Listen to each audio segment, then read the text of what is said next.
Hello दोस्तों, नमस्कार। हमारे SS electrical knowledge YouTube channel में आप लोगों का एक बार फिर से स्वागत है। दोस्तों, आज हम लेकर आए हैं डीसी मोटर से संबंधित इम्पोर्टेंट एमसीक्यू क्वेश्चन जो हमारे आईटीआई एग्ज़ाम के लिए इम्पोर्टेंट हैं। तो चलिए दोस्तों, हम इसमें क्वेश्चन स्टार्ट करते हैं। आज का पहला क्वेश्चन है, डीसी मोटर की घूर्णन दिशा अर्थात डायरेक्शन ऑफ रोटेशन कैसे बदला जा सकता है? केवल सप्लाई टर्मिनल बदलकर, आर्मेचर और फील्ड दोनों के कनेक्शन बदलकर, आर्मेचर या फील्ड वाइंडिंग में से किसी एक के कनेक्शन को आपस में बदलकर, या ब्रश को हटाकर। तो दोस्तों चलिए इसको हम समझते हैं। इसमें एक्चुअली में दोस्तों डीसी मोटर की बात की गई है। तो जो हमारा डीसी मोटर होता है उसमें दो मेन वाइंडिंग होती है। एक वाइंडिंग होती है आर्मेचर की जो रोटर पर होता है, और दूसरी वाइंडिंग होती है फील्ड वाइंडिंग जो स्टेटर में होता है। दोस्तों आर्मेचर में जो वाइंडिंग होती है उसे आर्मेचर वाइंडिंग बोलते हैं, और जो स्टेटर में फील्ड वाइंडिंग होती है उसे मेन फील्ड वाइंडिंग बोलते हैं। मेन फील्ड वाइंडिंग का काम होता है मोटर में मेन मैग्नेटिक फील्ड बनाने का काम। कौन सा? मेन मैग्नेटिक फील्ड बनाने का काम करता है कौन? Field winding. और जो आर्मेचर वाइंडिंग होता है उसमें आपका ईएमएफ इंड्यूस होता है। क्या होता है दोस्तों? ईएमएफ इंड्यूस होने का काम करवाता है।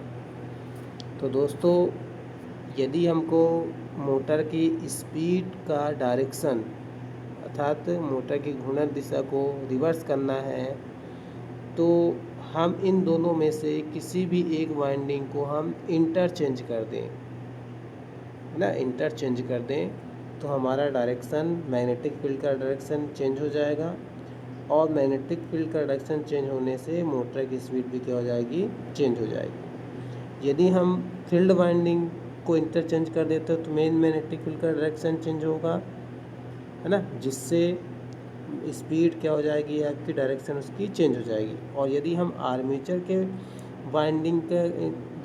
आर्मेचर वाइंडिंग के इंटरचेंज करते हैं टर्मिनल को, तो ईएमएफ इंड्यूस का डायरेक्शन आपका चेंज होगा।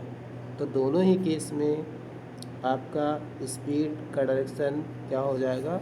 चेंज हो जाएगा, यदि हम आर्मेचर या फील्ड वाइंडिंग में किसी एक के कनेक्शन को आपस में क्या कर दें? बदल दें।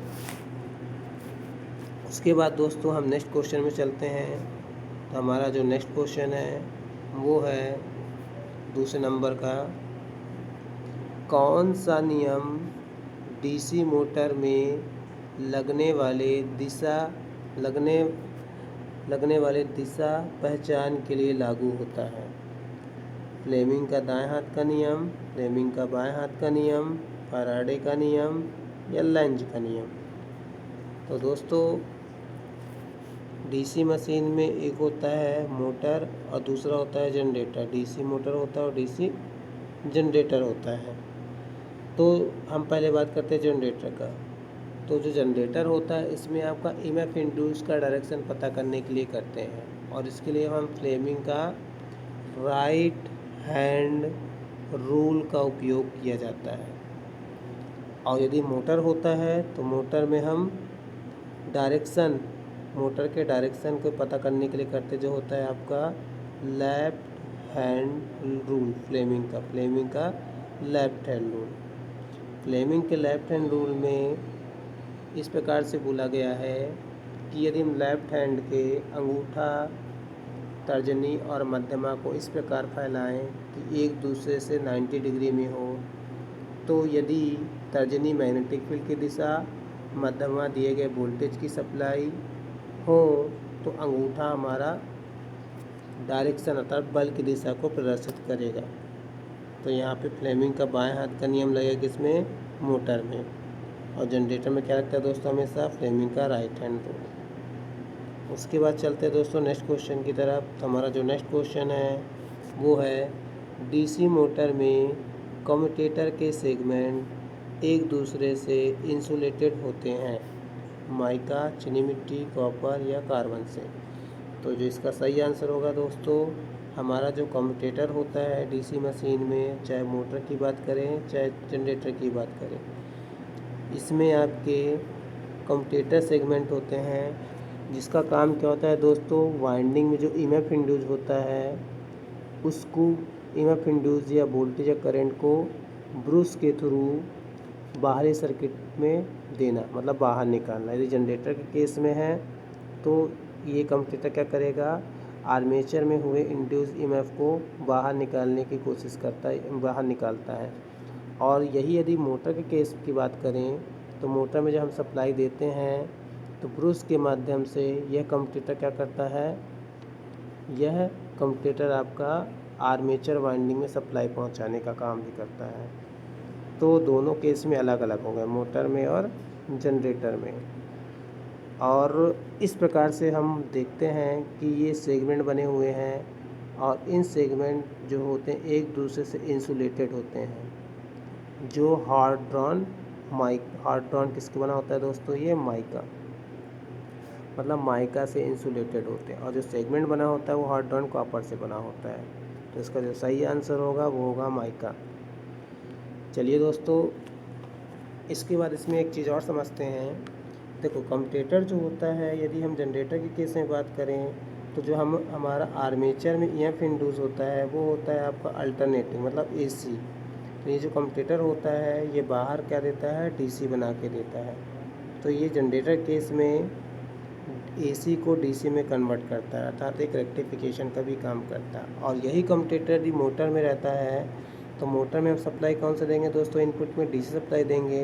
तो इस डीसी सप्लाई को ये आर्मेचर में एसी सप्लाई में कन्वर्ट करके देता है, मतलब ये डीसी को एसी में भी कन्वर्ट कर देता है। मतलब दोनों केस में इसका काम क्या है, अलग अलग है। जनरेटर के केस में ये एसी को डीसी में कन्वर्ट करेगा और मोटर के केस में ये डीसी को एसी में कन्वर्ट करेगा। ठीक है दोस्तों, तो जो इसका आंसर होगा यहाँ पे इंसुलेटेड होते हैं वो होगा माइका। उसके बाद हम नेक्स्ट क्वेश्चन की तरफ चलते हैं।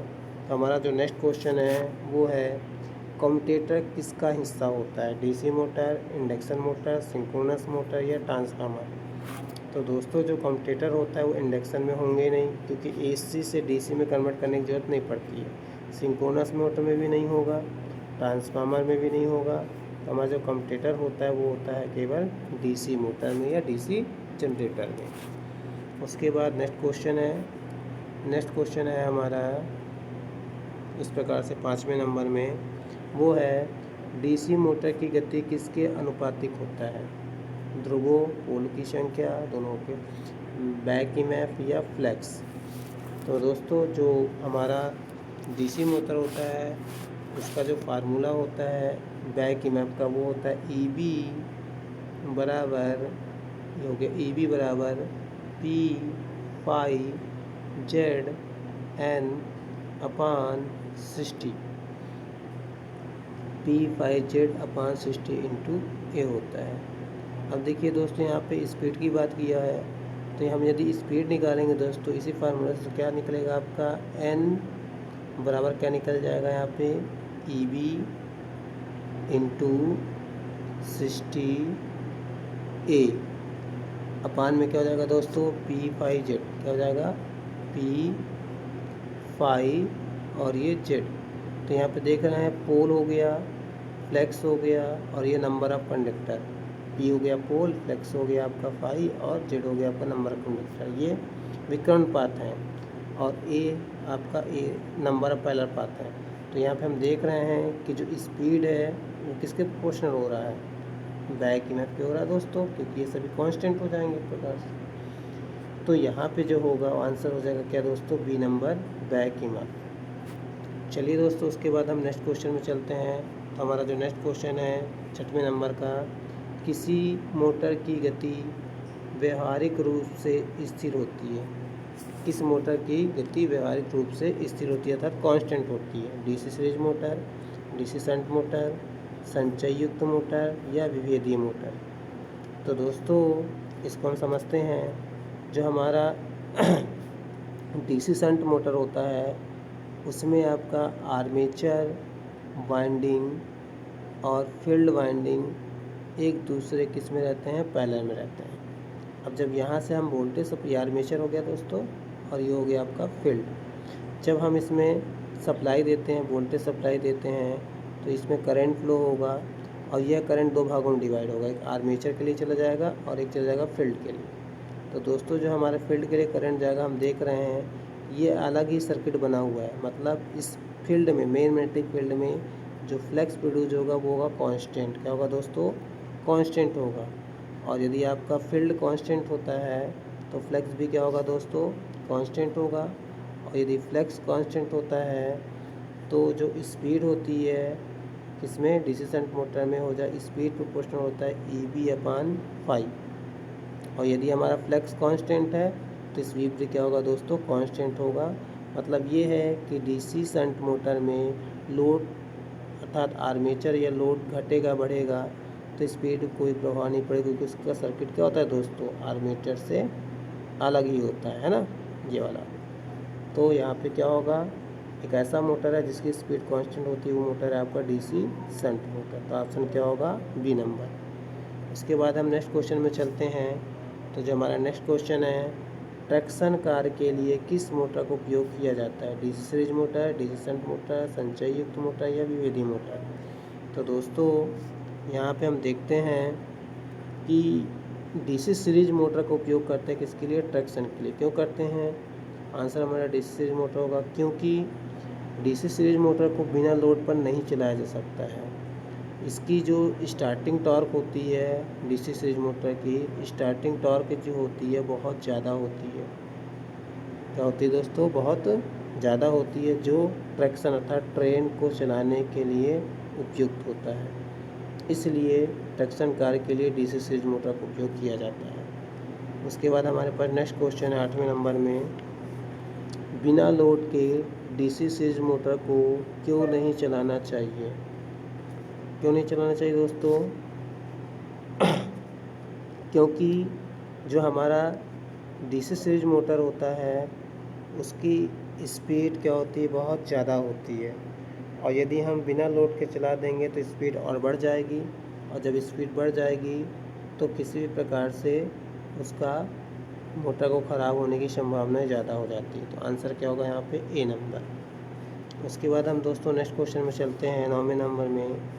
तो 9वें नंबर का क्वेश्चन है, डीसी मोटर में स्टार्टर का उपयोग क्यों किया जाता है।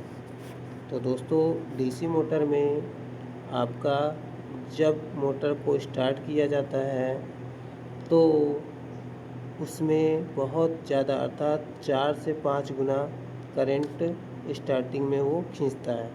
और यदि 4 से 5 गुना करंट, अपने रेटेड करंट से 4 से 5 गुना से अधिक करंट यदि खींचेगा तो उसकी फील्ड वाइंडिंग और आर्मेचर वाइंडिंग ख़राब होने की संभावना बहुत ज़्यादा होती है, शॉर्ट सर्किट होने की। इसलिए मोटर को स्टार्ट करने से पहले सप्लाई स्टार्टर को दिया जाता है, जिसके माध्यम से स्टार्टर में रिस्टोर अर्थात रेजिस्टेंस लगे होते हैं।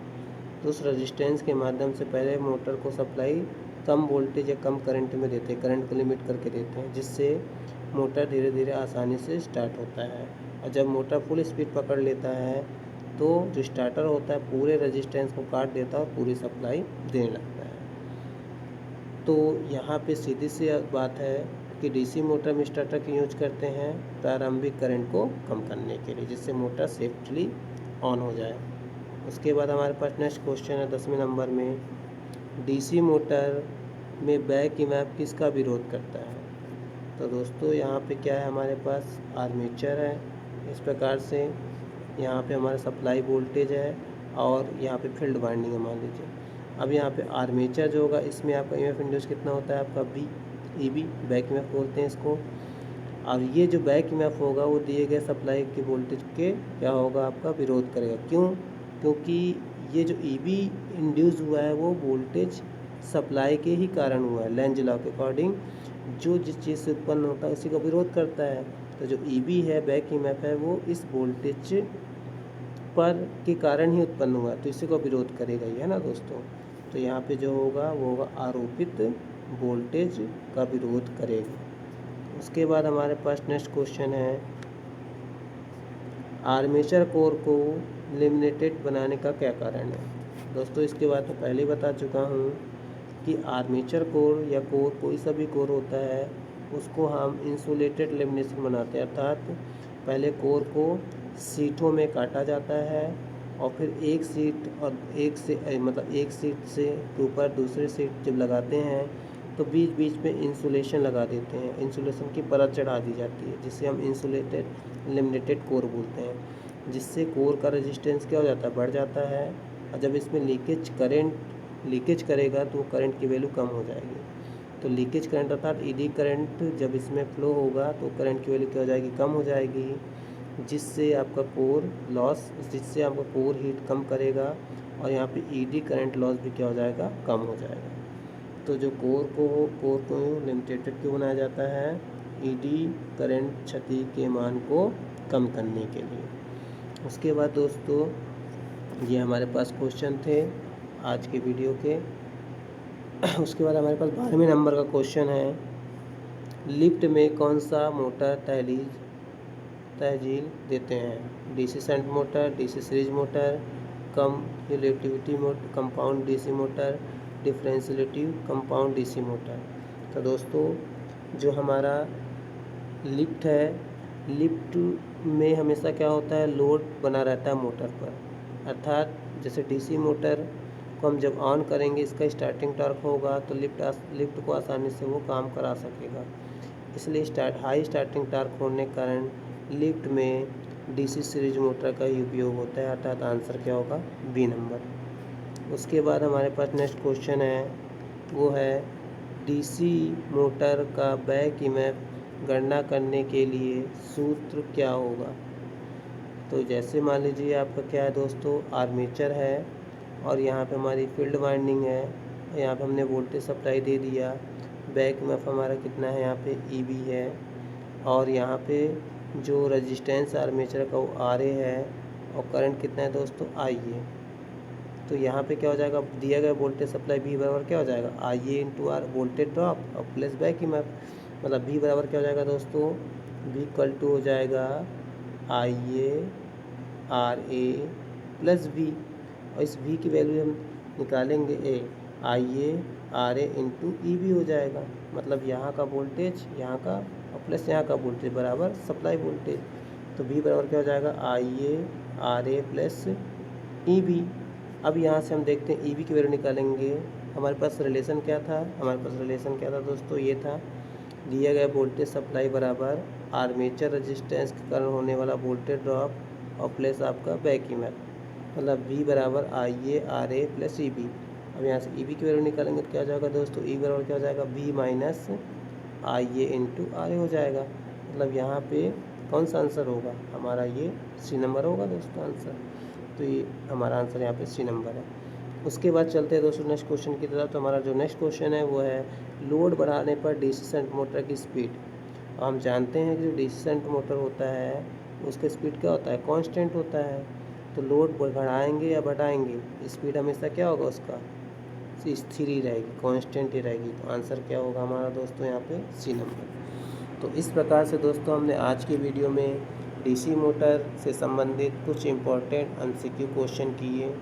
दोस्तों आपको यह वीडियो पसंद आया होगा।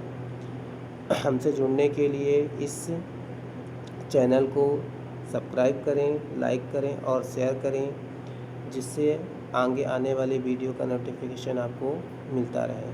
तब तक के लिए दोस्तों धन्यवाद, जय हिंद।